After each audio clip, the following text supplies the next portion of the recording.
Olá, pessoal. Quero dar as boas-vindas a todos nesse bate-papo em que nós vamos conversar sobre as startups e os novos modelos de negócio. A proposta é a gente conversar um pouco sobre o que realmente está mudando na economia com esses novos modelos de negócio, principalmente as startups. Vamos ver também, vamos conversar um pouquinho, quando a gente está falando de novos modelos de negócios, não são tão novos assim esses modelos de negócio, já há alguns anos nós temos aí uma transformação digital e uma transformação econômica em que novos modelos vêm surgindo e vêm mudando a economia e a indústria como um todo. Então nós vamos conversar um pouquinho sobre isso também. E a ideia é nós termos uma abordagem também falando um pouco sobre os empreendedores. Os empreendedores que estão muitas vezes no início da sua jornada, estão pensando em empreender, em construir um novo negócio, ouve-se falar muito em inovação e às vezes isso parece algo muito abstrato, né? A questão da inovação, de fazer algo diferente.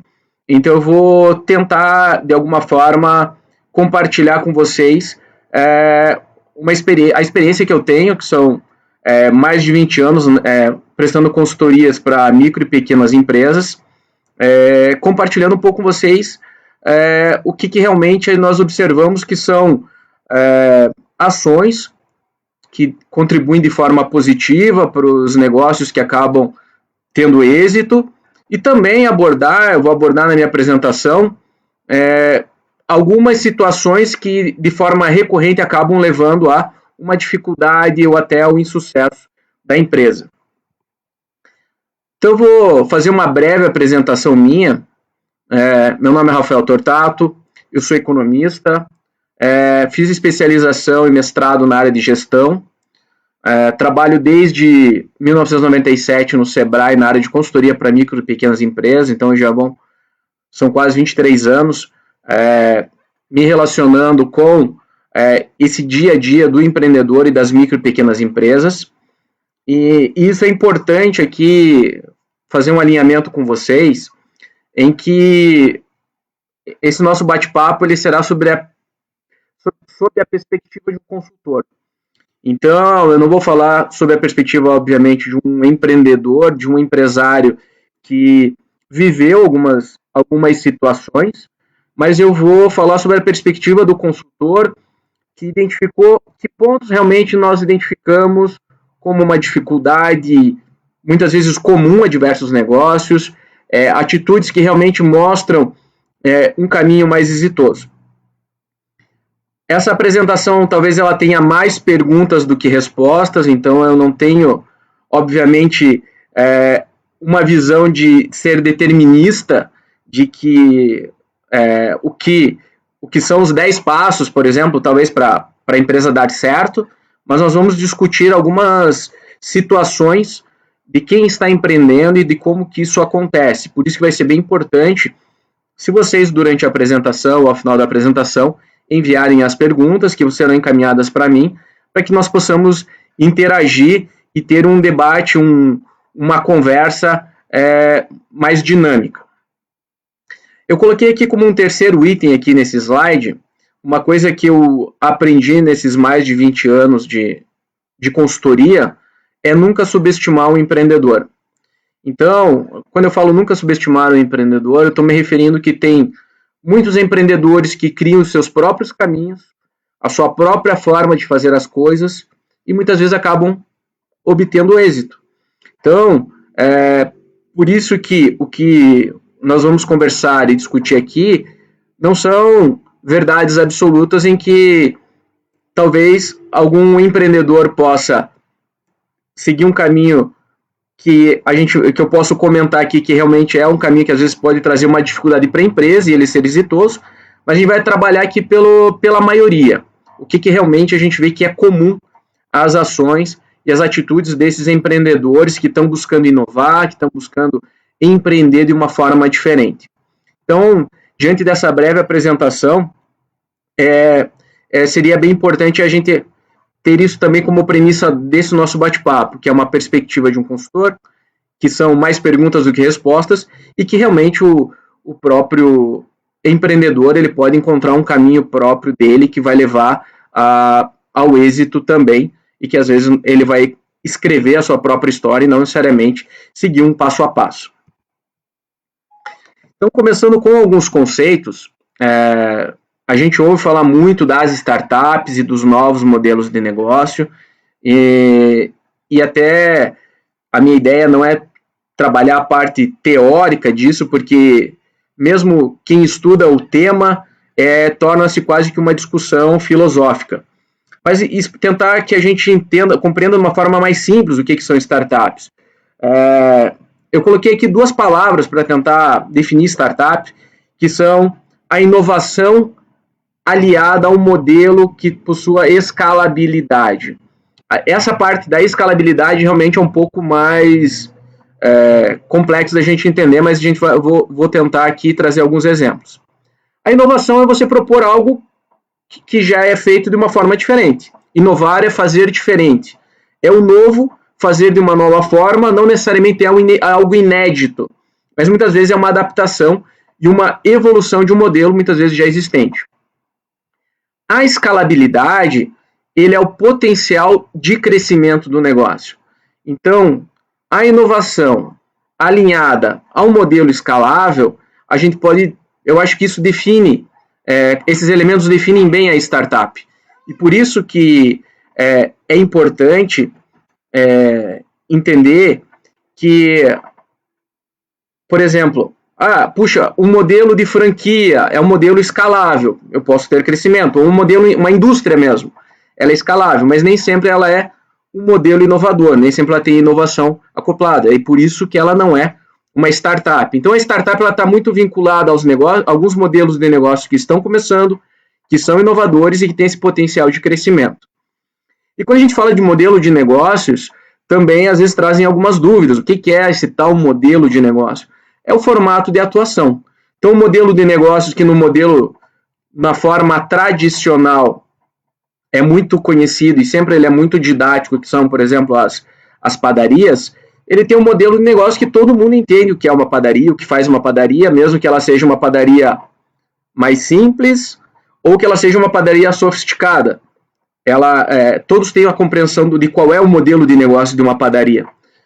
Já quando você propõe um modelo de negócio inovador, muitas vezes você está criando algo novo, algo que as pessoas ainda não têm uma referência, algo que muitas vezes até há uma complexidade de você explicar a sua própria ideia.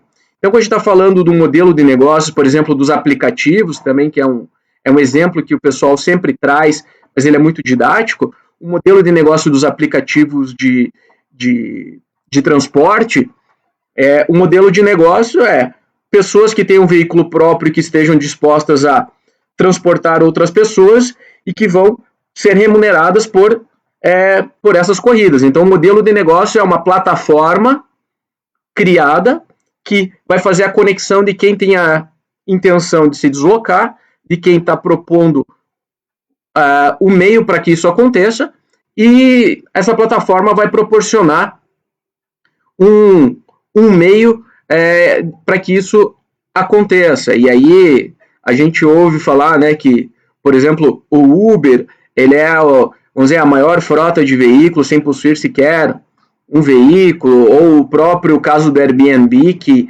é uma empresa que faz a alocação de espaços e de imóveis pela internet também, e que ele possui a maior rede de hospedagem sem sequer possuir, talvez, sequer um único prédio.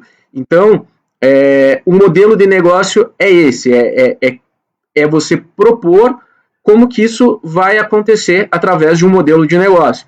E aí a tecnologia, muitas vezes, ela vai ser fundamental para a gente trabalhar isso que a gente chamou de escalabilidade. Todos os negócios são digitais? Não necessariamente, mas a tecnologia ela vai proporcionar que você consiga construir um modelo de negócio inovador e que realmente possa fazer a diferença. Então, quando a gente está falando de modelos como, eu dei o exemplo aqui, do Uber ou do Airbnb ou de tantas outras startups que iniciaram seus modelos há um tempo recente e que vem mudando a forma de que a economia de como a economia funciona, muitas vezes quando o aplicativo ele foi colocado no mercado, nem tinha uma regulamentação, tanto é que teve diversas polêmicas em relação a isso. Transportar pessoas não é algo inovador. Deslocar a pessoa de um ponto A para um ponto B não é necessariamente uma inovação. Isso, ou mesmo você locar um imóvel ou um ambiente para hospedagem. Isso não necessariamente é uma inovação. Mas o modelo de negócio é como você vai proporcionar uma nova solução para essa demanda, para esse problema, no caso de o deslocamento ou hospedagem. Então, isso sim que é o que a gente chama de modelo de negócio, e se esse modelo de negócio ele for inovador e escalável, é o que vai caracterizar o que a gente chama aí das startups. E falando sobre oportunidades, né, da nova economia, nessa nova economia, uma coisa que a gente ouve falar bastante e que eu, mesmo na consultoria, acabo, ao interagir com diversos empreendedores, sempre muitas questões vinculadas, às vezes, à ideia. Então, as pessoas, será que, né, essa é uma pergunta, né, para nós refletirmos sobre. A ideia, será que a ideia é a base de tudo?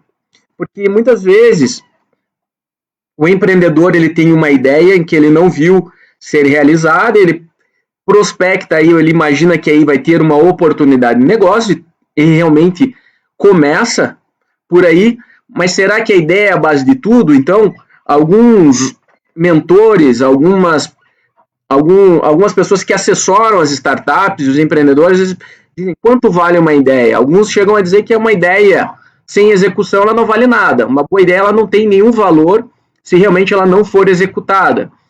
Então, muitas vezes a base não vai ser só a ideia, mas vai ser uma ideia com execução. Colocar essa ideia em prática, colocar essa ideia em funcionamento. Isso muitas vezes vai fazer toda a diferença para quem está pensando em empreender.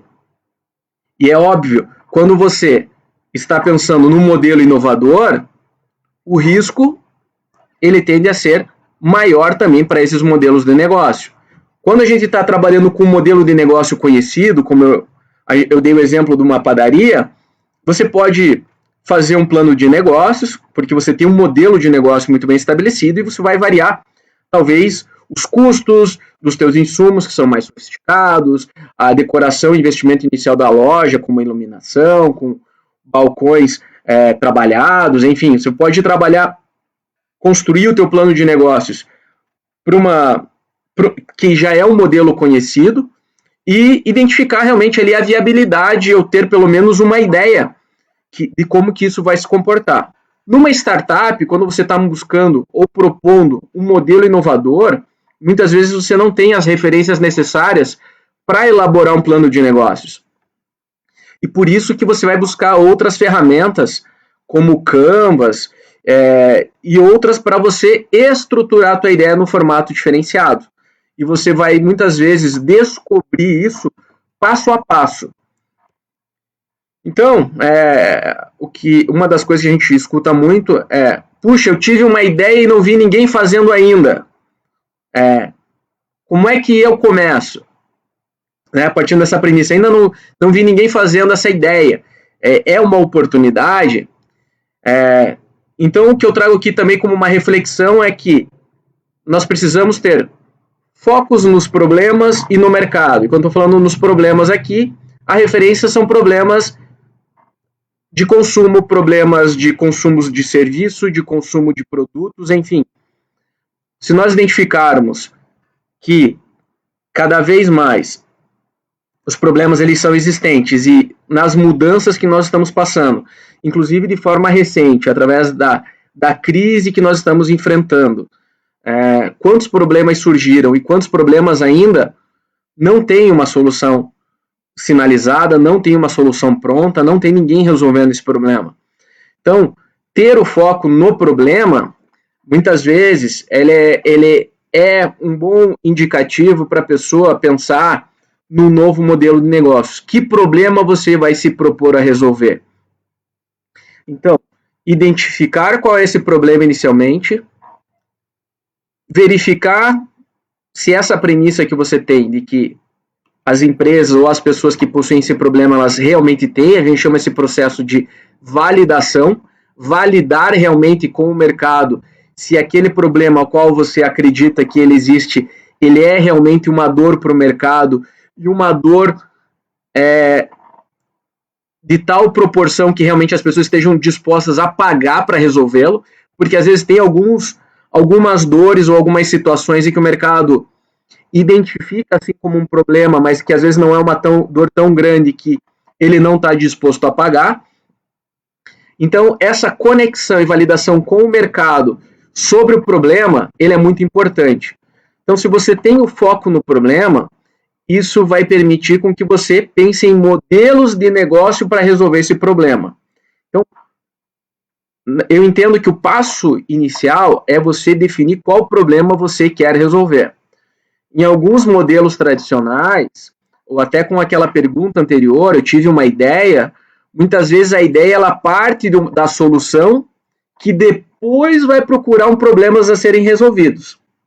Então, ele tem muitas vezes a ideia, eu pensei em criar um aplicativo, muitas vezes o aplicativo ele é um meio, ele não é necessariamente uma solução.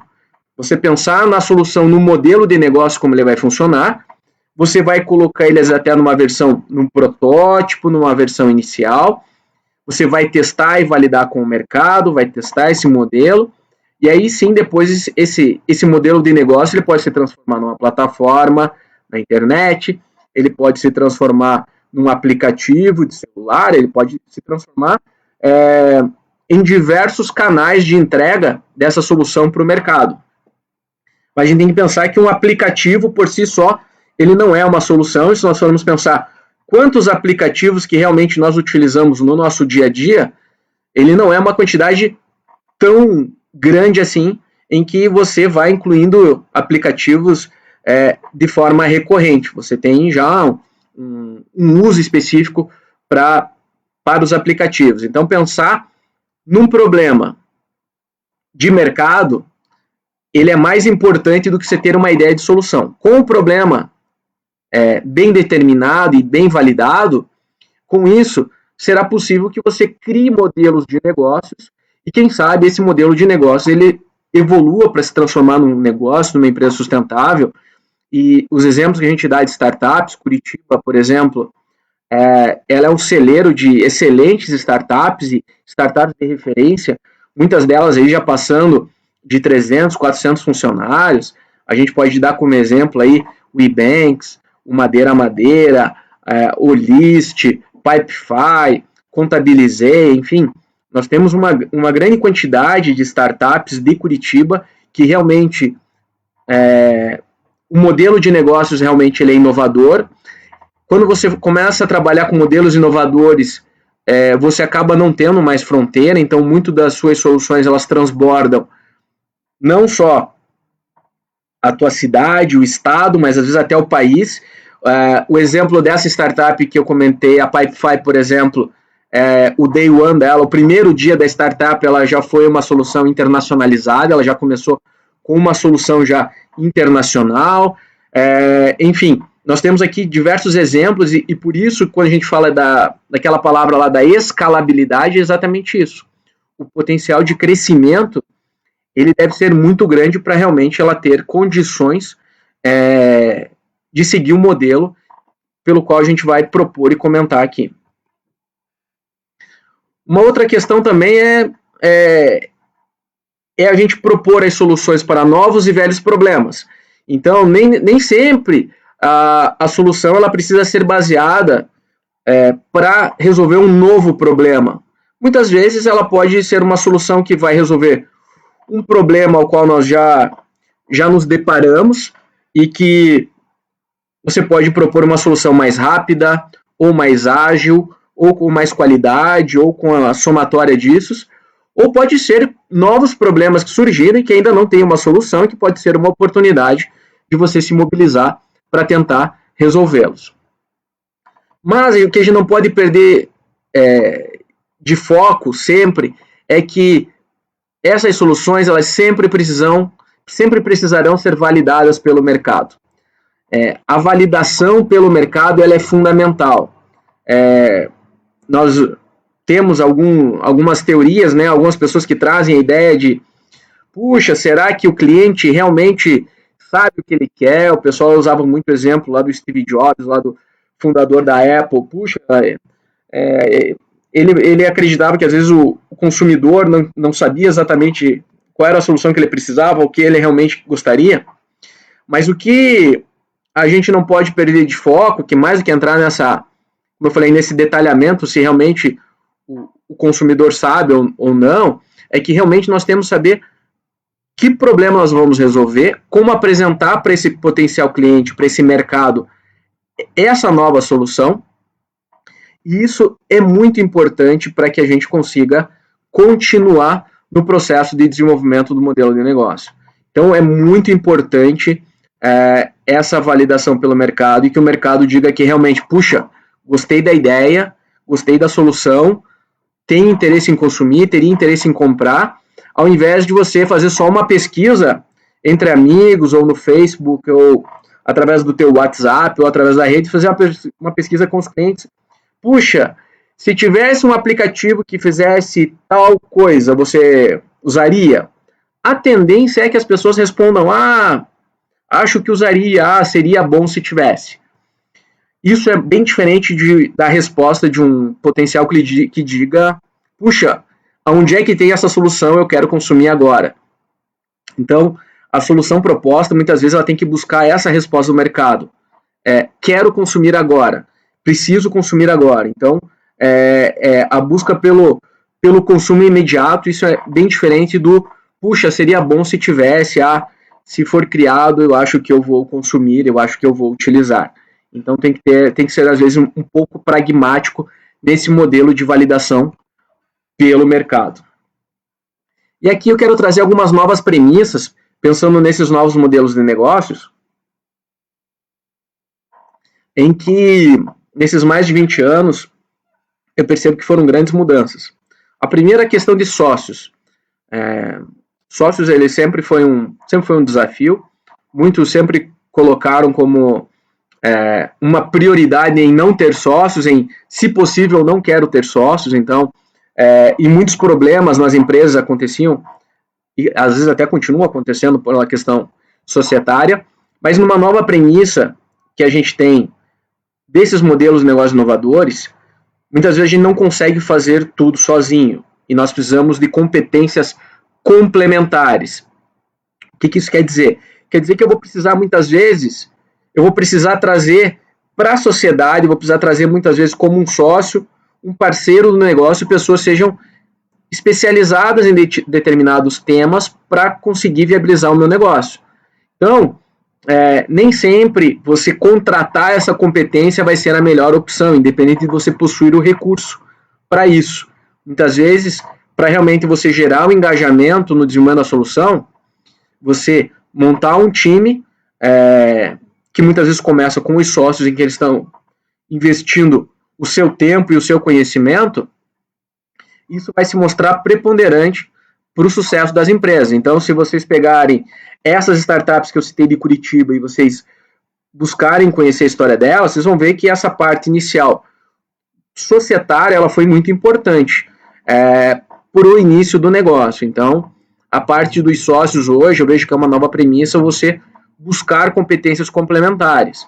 Como fazer isso realmente é um desafio. Tem diversas formas, algumas pessoas buscam isso através da sua rede de contatos, de eventos que acontecem muitas vezes no ecossistema, que é no ambiente empresarial, enfim. Não tem uma receita para encontrar os sócios, mas a gente sabe que a construção da relação de confiança ela é importante, assim como o complemento de competências. Às vezes eu posso ter alguém que eu confio muito, em que eu gosto muito e que estaria disposto a colocar um dinheiro comigo num novo empreendimento. Mas talvez nem sempre vai ser uma ideia se realmente nossas competências forem muito próximas, muito similares. Às vezes eu vou precisar talvez procurar um sócio que vai ter uma competência complementar e a qual talvez essa relação eu precise construir e fortalecer. Uma outra coisa que vem também é a questão do investimento para começar. Os negócios, geralmente, eles demandam um capital para iniciar um negócio, e nesses modelos de negócios inovadores, nós observamos que é muito comum trabalhar com algumas versões desses modelos. Essas versões, às vezes, são baseadas em protótipo, até o pessoal chama de MVP, que é uma sigla do mínimo produto viável, que você já consegue mostrar para o mercado um produto em funcionamento, e esse produto em funcionamento ele vai permitir que o mercado realmente o valide. Então, para você começar, muitas vezes vai precisar de investimento do tempo, do conhecimento, trazendo outras pessoas, e esse processo ele vai se acelerar. E nós observamos que no mercado, cada vez mais, nós temos iniciativas, sejam elas de instituições que oferecem créditos para o empreendimento e inovação. Então, aqui no Paraná, a gente tem os exemplos mais recentes com a Fundação Araucária, um programa chamado Sinapse, que está em andamento, que ele disponibilizou um recurso para o pessoal transformar essa ideia numa empresa, do modelo de negócio inovador numa empresa. Acredito que deve ser lançado em breve o Centelha, também pela própria Fundação Araucária. Então, esses dois programas são exemplos que oferecem um recurso a fundo perdido, em que você pode desenvolver o teu modelo de negócio.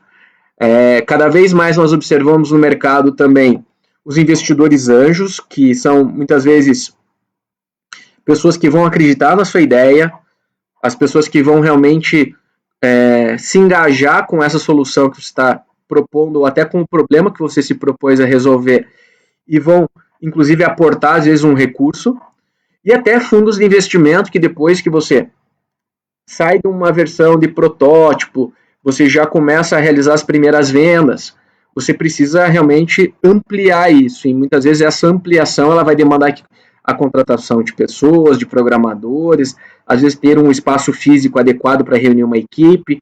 Você vai precisar realmente ter um investimento, e às vezes existem alguns fundos que apoiam esse momento da empresa que está, às vezes, em franco crescimento.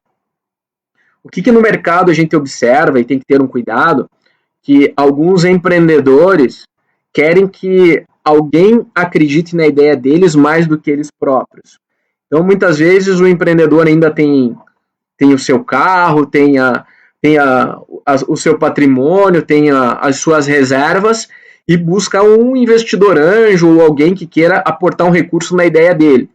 E muitos investidores trazem essa reflexão: puxa, se você mesmo ainda não acredita na tua ideia, em que você colocou todos os teus recursos, você acredita que eu vou colocar os recursos numa ideia que você mesmo ainda não demonstrou acreditar tanto assim.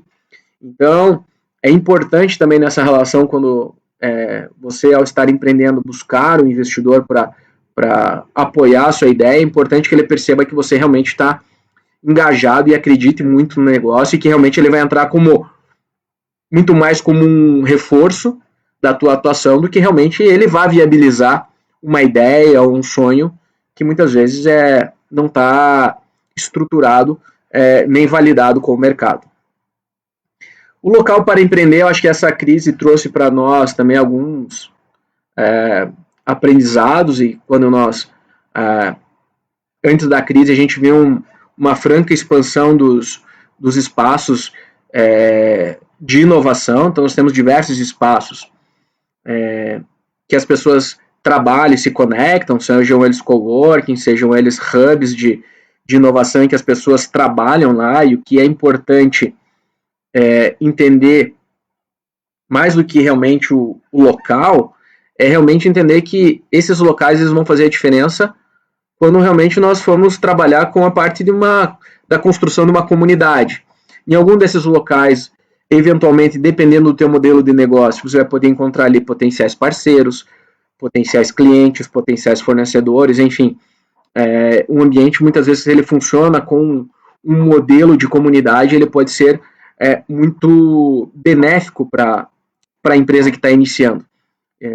E você não se sente tão sozinho, que às vezes a dificuldade, né, algo que eu sempre ouvi dos empreendedores, principalmente das pequenas empresas, das microempresas, é que realmente às vezes o empreendedor ele se sente muito sozinho.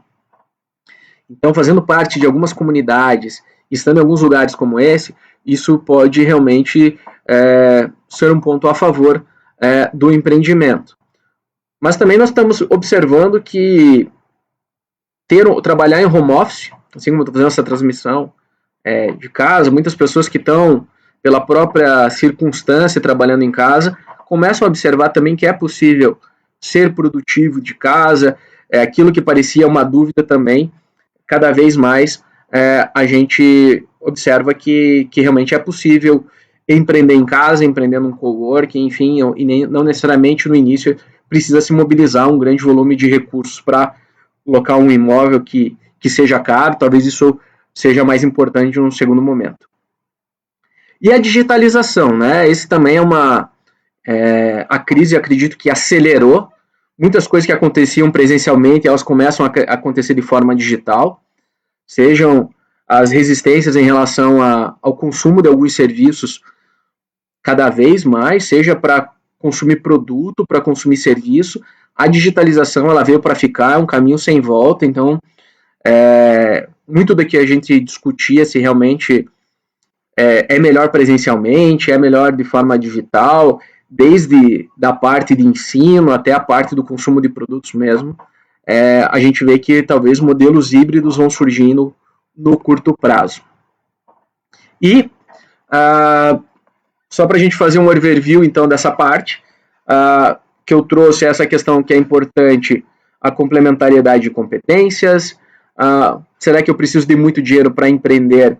Se nós estamos pensando em modelos de negócios inovadores e digitais, a resposta é não num primeiro momento. Eventualmente, se o negócio der certo, realmente precisará de muito dinheiro para o negócio expandir.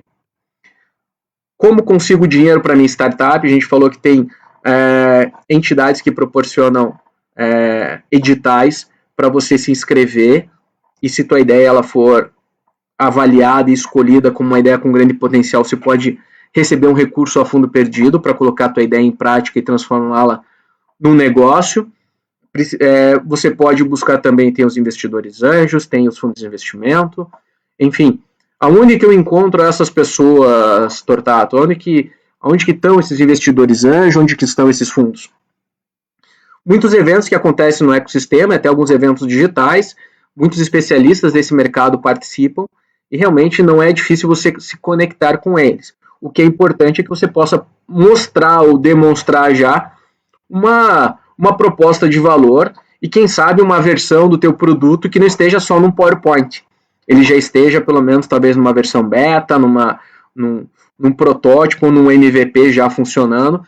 Às vezes isso se torna quase que um critério necessário do que você buscar um investidor só com um PowerPoint.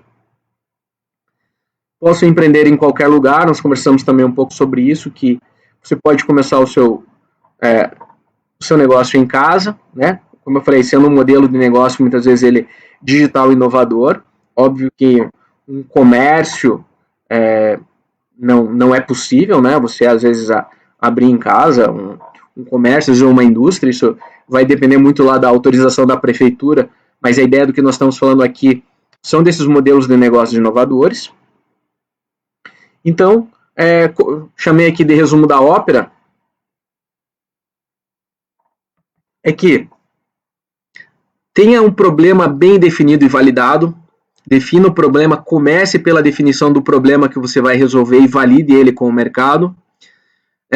Esse problema ele pode se transformar, inclusive, num propósito seu enquanto empreendedor, em que você vai criar uma solução ou vai tentar várias versões de soluções para realmente ter aquele problema a ser resolvido. E esse propósito muitas vezes pode gerar um engajamento do teu próprio cliente ou de potenciais parceiros que vão se interessar também e se engajar com a tua proposta de resolver aquele problema. Então, buscar transformar isso num propósito pode ser bem relevante. Time com alta capacidade de execução, então, algo que também eu tenho, que é uma fala recorrente dos próprios empreendedores, desses que realmente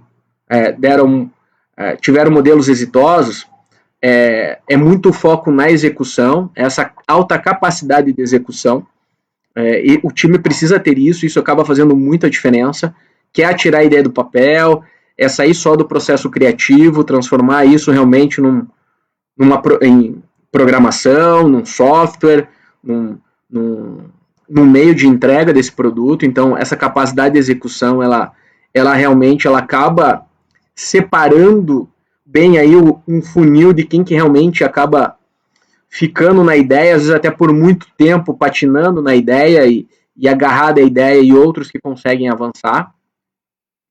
Foco no mercado de clientes, na verdade a gente desenvolve produtos para o mercado e para clientes, mesmo que a gente esteja propondo algo novo que ele não conhece, mas se ele for bem apresentado, ele vai ser aceito, e é importante ter esse aceite dele para que isso sinalize a viabilidade e o potencial do seu negócio. O mercado também oferece muitos mentores experientes. Mentores experientes são, muitas vezes, empresários que já passaram por isso e que, às vezes, tem esse conceito de give back, de dar um retorno, de ajudar também a nova geração de empreendedores. Então, conversar com empreendedores que já passaram por aquilo que, muitas vezes, você está numa situação e está em dúvida e pela qual você está passando, você vai poder contar com essa assessoria, esse apoio de mentores, e muitas vezes eles vão fazer isso de uma forma voluntária, e cada vez mais eles são mais abertos. Muitas vezes se mandar um convite pelo LinkedIn ou uma indicação de alguém que o conheça, às vezes há uma tendência deles serem muito abertos e buscarem ajudar empreendedores em estágios iniciais. E por último ali, o Smart Money. O que a gente chama de Smart Money é realmente que quando você vai buscar um investidor, você vai buscar alguém para realmente aportar um recurso no teu negócio, é muito importante que esse dinheiro ele venha acompanhado de conhecimento, ele venha acompanhado de experiência, ele venha acompanhado de networking. É mais importante do que o recurso, do que o dinheiro que é colocado na empresa, é importante que esse investidor ele seja um parceiro seu. Ele realmente esteja com você para abrir algumas portas, conectar com potenciais clientes, potenciais parceiros, fornecedores, enfim, é muito importante que não seja, o investidor ele não seja visto só como uma fonte de recurso financeiro, né, um cheque, né, a gente nem trabalha mais com cheque, mas que ele não seja visto só como um valor monetário, mas sim que ele seja visto como alguém que vai poder colaborar também para o desenvolvimento da ideia do negócio. Então, diante disso, né, o que nós podemos dizer, quais são os desafios, né? Então, nessa imagem, a gente tem que realmente essa jornada, a gente tem ali no canto esquerdo ali os problemas problemas não resolvidos, né, que não tem uma solução, que pode ter uma solução de forma diferenciada, e a ideia é que realmente você consiga desenvolver esse teu cliente, que realmente a tua solução ela tenha conexão com o problema e com o mercado, e que o mercado sinalize que aquela solução que você está entregando ela é importante, e a partir do momento que você consegue essa conexão com o mercado e que o mercado começa a ter essa percepção de tal forma que ela está consumindo e está pagando por isso, você começa a ir para um ponto que é o que a gente chama lá da escalabilidade, que daí sim vai fazer sentido você buscar se preparar para buscar um fundo de investimento ou um parceiro financeiro para realmente investir e escalar na sua empresa. Então, o mantra aqui é a gente falar em testar, a parte de o teste e a validação, elas são fundamentais para quem realmente está pensando em começar um modelo de negócio que é inovador para o mercado. Então, vou falar aqui também sobre algumas falhas. Como eu coloquei na perspectiva inicial, falar pelas coisas que deram certo, muitas vezes a gente vai trabalhar só a parte de como se fosse uma receita de sucesso, mas eu vou abordar aqui um pouco alguns comportamentos que a gente observa aqui que às vezes acabam jogando contra. Chegou uma pergunta aqui, antes de seguir aqui com as principais falhas, uma pergunta aqui do Frederico Rodrigues, em que ele pergunta se eu acredito que para aportes maiores de capital é fundamental que já haja faturamento na startup. Veja, Frederico, eu entendo que sim. Para alguns modelos de negócios, para empresas, por exemplo, com modelos que estão, às vezes, no ecossistema, no mercado norte-americano, nós temos aí vários casos de startups que cresceram sem ter consolidado um modelo de negócio, né? Desde das redes sociais até o WhatsApp ou outras ferramentas que não tinham um modelo claro de faturamento, ou até nem tinham receita, e que se estabeleceram e cresceram, o Waze, por aí vai.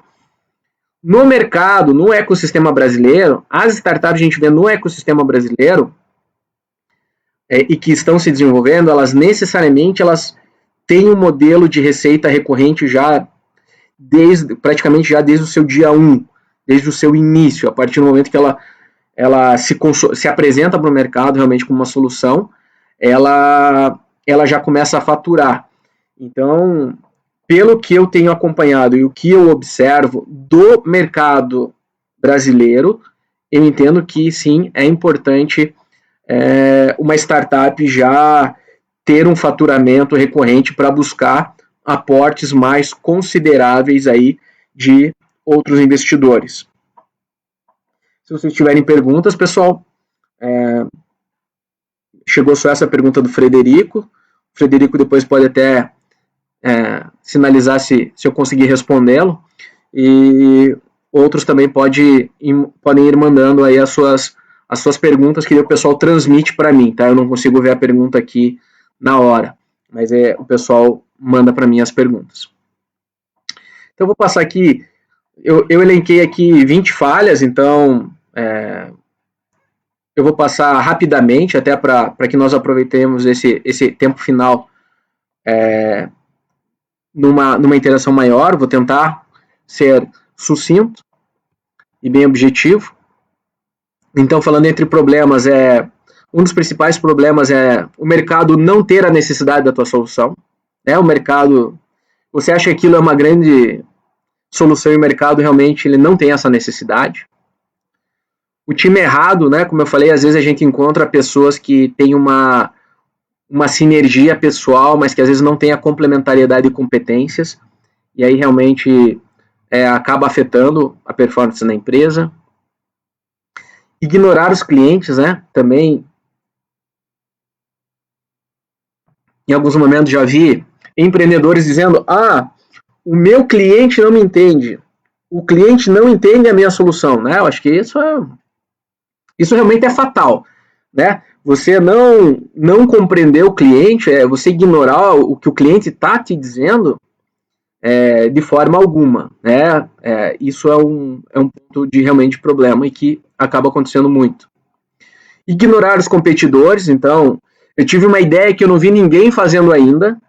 É muito pouco provável, cada vez mais, que iniciativas estejam acontecendo simultaneamente, e por isso que aquela capacidade de execução é o que vai colocar uma barreira de entrada.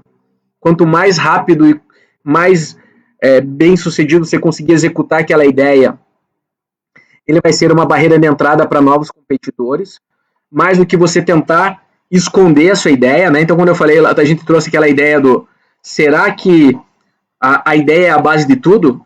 Não.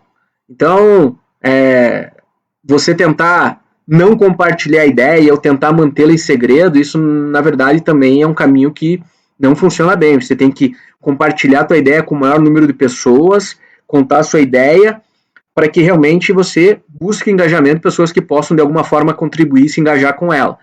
Então, ignorar os competidores e alguns que já estão fazendo isso também pode ser um grande problema. Não usar o networking, então, às vezes a falta de conexão e não interagir, isso traz perdas. Vou trabalhar sozinho aqui, vou tocar meu negócio sozinho. É um exercício. Para nós, tem que se conectar, tem que interagir, tem que conversar, tem que se abrir para realmente interagir com o mercado.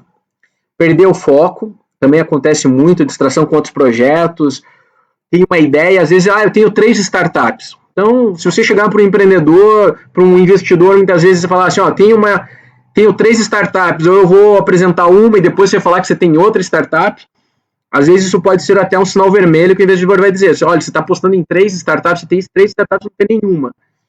Então, você ter mais de um projeto simultaneamente pode realmente não ser uma boa ideia.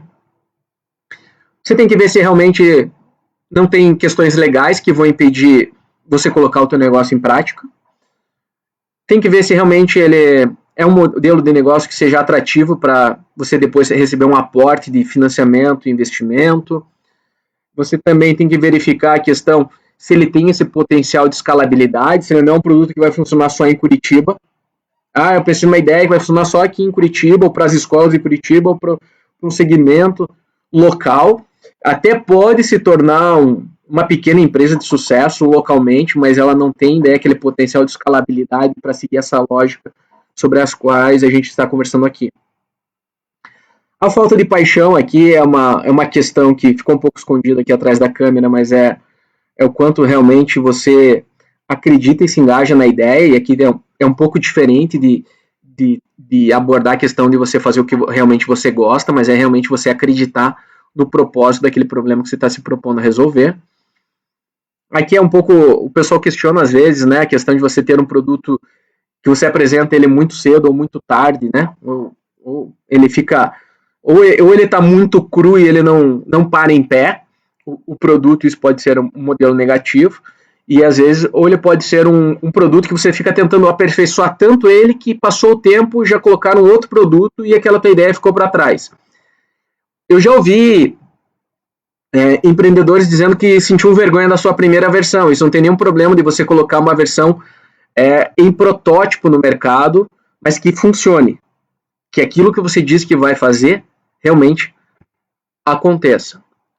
Então a gente tem desde a mudança de negócios e hipóteses incorretas, que acabam levando por caminhos errados, desarmonia entre o time e investidores também, as startups que às vezes já estão um pouco mais maduras, acaba gerando diversos problemas, a dificuldade na parte de marketing, um produto que não esteja baseado no modelo de negócios, ou que ele não seja tão amigável para os usuários, enfim, a questão das vendas e custos tem que ser levado em consideração. Muitas vezes, o que a gente tem que... Uma coisa que acontece bastante também sobre a questão de esbanjar dinheiro, às vezes é um problema, porque o investidor, ao aportar um recurso na tua empresa, ele quer saber no que você vai investir o recurso, e muitas vezes o uso desse recurso vai estar vinculado ao consentimento dele, então nem sempre esse investimento é um cheque em branco, 100, 200 mil reais para desenvolver a tua ideia de negócio, não. O que você vai investir isso, tem que às vezes validar, autorizar, enfim. E se as pessoas acabam gastando isso de forma incorreta, esse esbanjar dinheiro realmente pode trazer um grande problema aí. Fala em pivotar, né? A pivotagem, ela é uma palavra também utilizada muito no meio, que é a parte de você mudar. E aí a pivotagem não é você você mudar 180 graus, não é você guinar o teu negócio totalmente. Muitas vezes a palavra pivotar, ela vem realmente lá do jogo de basquete, né, em que o pivô, ele mantém um pé fixo e o outro ele desloca, e realmente você faz um ajuste do seu modelo de negócio sem realmente perder a base. Pivotar é isso, não é começar uma outra ideia do nada e que mude o negócio totalmente de A para Z. E o burnout também, que às vezes se engajar tanto no trabalho e realmente trabalhar demais, tem que ter um cuidado também com a questão da vida balanceada, porque é desafiador para o empreendedor realmente buscar conhecimento, buscar informações, trabalhar na sua ideia, e se ele não tiver um pouco de equilíbrio, realmente isso também pode jogar contra. E aqui é o meu último slide para ir para os finalmente. Tem uma pergunta antes aqui do Ricardo Formanek. Antes eu dei para esse slide final. O Ricardo, ele pergunta qual é o melhor momento para registrar uma ideia ou produto patente. O processo de registro ele é muito importante dependendo da solução, porque realmente ele vai trabalhar, ele vai garantir o valor que você investiu naquele conhecimento. Quando a gente trabalha com, às vezes, produtos que demandam laboratório, hardwares, equipamentos ou softwares acoplados a hardwares, ou mesmo alguns processos, realmente o processo de patente ele se mostra super necessário, porque há todo um investimento que às vezes demora, inclusive, anos para se desenvolver. Quando a gente está falando de software, quem desenvolve um software, muitas vezes essa proteção ela não vai se dar por patente, ela vai se dar por direito autoral. Então tem uma forma legal de direito autoral que vai proteger realmente vamos dizer, a programação, a linguagem lá de um software que foi desenvolvido, um código que vai ser desenvolvido. Mas o que a gente tem que ter um cuidado aqui, Ricardo, é que quando a gente está falando, voltando àquele, que eu acho que lá foi um dos primeiros slides, quando a gente está falando de ideia, a gente não tem como registrar uma ideia, não tem como. Né? Então, assim, eu tive uma ideia, quero registrar. Isso é inviável, isso não é possível. Coloquei minha startup, que é um marketplace, ou é um software que vai fazer algo. Muitas vezes, dependendo do modelo de negócios, o que vai gerar a proteção do teu negócio é muito mais você trabalhar com o viés de uma rápida execução para você se posicionar e ocupar o mercado o mais rápido possível, e também com a parte de segredo de negócio, que também é uma parte legal, a parte de segredo do negócio, em que você pode ter documentos que as pessoas que têm acesso a forma de funcionar da tua empresa, elas assinam termos de confidencialidade, enfim. Então, quando a gente está falando de patente, a gente está falando muito mais, talvez, nessa parte de um desenvolvimento que demandou laboratório, que é um hardware, que é um equipamento, enfim, ou que demandou, né, ou é um produto químico e demandou laboratório, enfim, que você demorou, às vezes, até 1, 2 anos para desenvolver. Realmente, assim que você tiver a fórmula ou a estrutura disso, a busca imediata pela patente deve ser feita. Mas quando a gente está falando, às vezes, no modelo de negócio de startups, a gente, às vezes, está falando de ideias que não são possíveis patentear, e às vezes a gente está falando de modelos de negócios que podem ser copiados rapidamente, que vai ser muito mais interessante trabalhar com uma rápida execução, alinhada a trabalhar com segredos de negócios, no sentido de, quando você tiver esse modelo mais desenvolvido, você cria termos de confidencialidade para quem realmente interagir com ele. Não sei se eu consegui te responder. Tem mais uma pergunta aqui também do Tiago Caminha. Boa tarde, estou na fase de ideação. O MVP precisa necessariamente ser um protótipo ou uma versão beta? Pois no meu caso é um serviço. Eu consigo testar a funcionalidade do serviço, atrair os clientes e depois fazer uma versão beta? Dessa forma eu analiso o processo antes de criar uma plataforma ou aplicativo. Vamos ver se eu consigo aqui te responder, Thiago. Muitas ideias, elas são iniciadas numa planilha de Excel. Então, se você realmente tiver um modelo de negócios bem estruturado e que você consiga entregar, às vezes, esse produto fora do aplicativo ou fora da plataforma, mas que o cliente consiga consumir esse produto, usar esse produto e pagar por ele, eu vejo que isso ele é interessante. Então, você criar, às vezes, um protótipo, mesmo que não, às vezes, dentro de uma plataforma, para você fazer um teste relativamente rápido, ok. Mas, muito importante, talvez, você ter essa competência complementar para você desenvolver esse teu MVP, esse teu protótipo, já buscando desenvolver essa ideia, mesmo que seja fora de uma plataforma inicial. Você não está investindo numa plataforma, mas você tem que ter isso funcionando plenamente. Você tem que cumprir todas as etapas do teu modelo.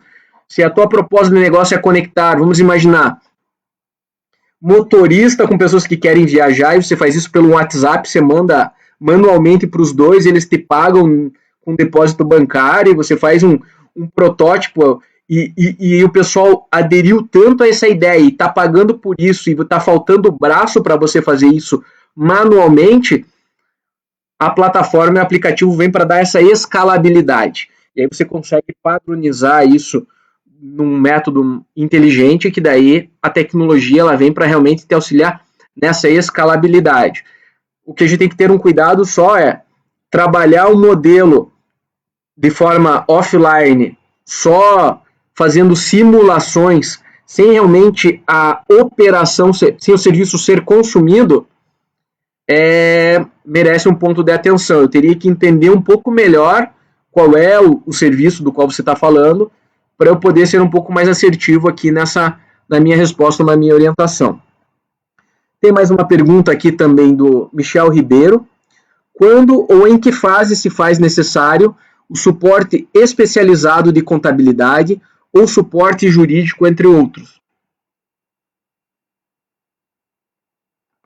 Esse suporte, Michel, a recomendação é que ele aconteça desde o início, no sentido de, quando você está em processo de formalização da empresa, você ter uma boa assessoria jurídica, uma boa assessoria contábil, e isso vai te economizar um tempo e recursos posteriormente. A gente observa que muitas vezes as startups acabam buscando uma assessoria jurídica ou uma assessoria especializada para um suporte quando elas encontram um problema. E aí realmente, muitas vezes esses problemas eles têm uma dificuldade aí maior de ser resolvida porque não foi previamente organizado. Então, às vezes o pessoal se foca muito na execução do produto, na programação da plataforma, no cliente, e descuida com isso. Então, realmente, se for possível, já desde o início da empresa, no momento em que você vai formalizar a empresa, você ter um bom contrato elaborado, você já ter, até antes da formalização da empresa, você já ter um acordo de sócios, que pode ser um documento escrito, onde vocês declaram as intenções e as regras que vocês estão estabelecendo nesse negócio, que ainda às vezes nem tem um CNPJ. Um termo de entendimento entre os sócios, isso já vale como questão jurídica. Então é muito importante que, assim como em quase tudo na vida, né, quanto mais você prevê, você se antecipar e buscar essa orientação antecipadamente, melhor. É óbvio que muitas vezes isso vai exigir um investimento. Então, quem sabe, às vezes você ter essas assessorias no modelo de mentorias, ou até no modelo que alguns escritórios, já ouvi que para prestar assessorias eles até entram como mentores, em troca, às vezes até negociam algum percentual da empresa se ela der certo, enfim. Existem diversas formas de fazer isso. Quanto antes, melhor.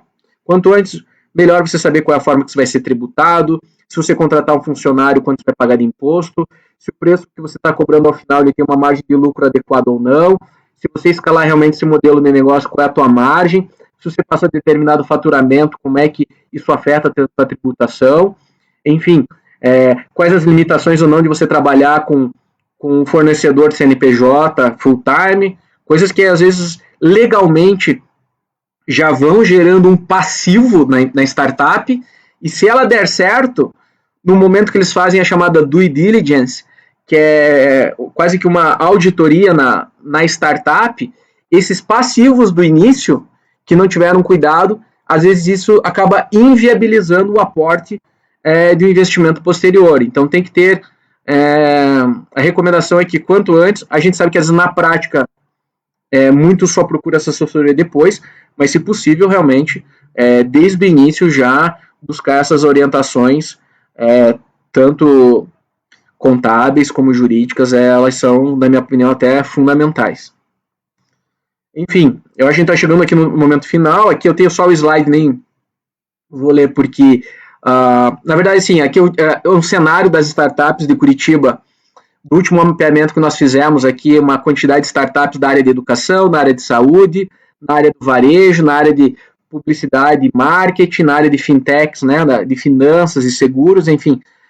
Nós fizemos um mapeamento recente do ecossistema de Curitiba e nós identificamos aí uma concentração maior nesses setores, nesses segmentos. Então aqui vocês já têm um indicativo e uma referência das startups que tem uma maior densidade aqui na nossa cidade, aqui em Curitiba. Enfim,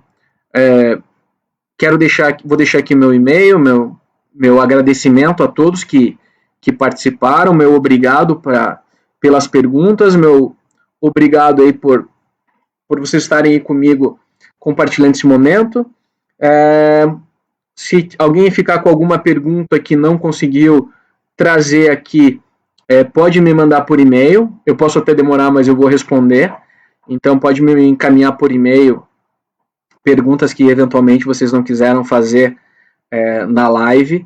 E podem me contactar. Eu estarei à disposição de vocês para contatos futuros.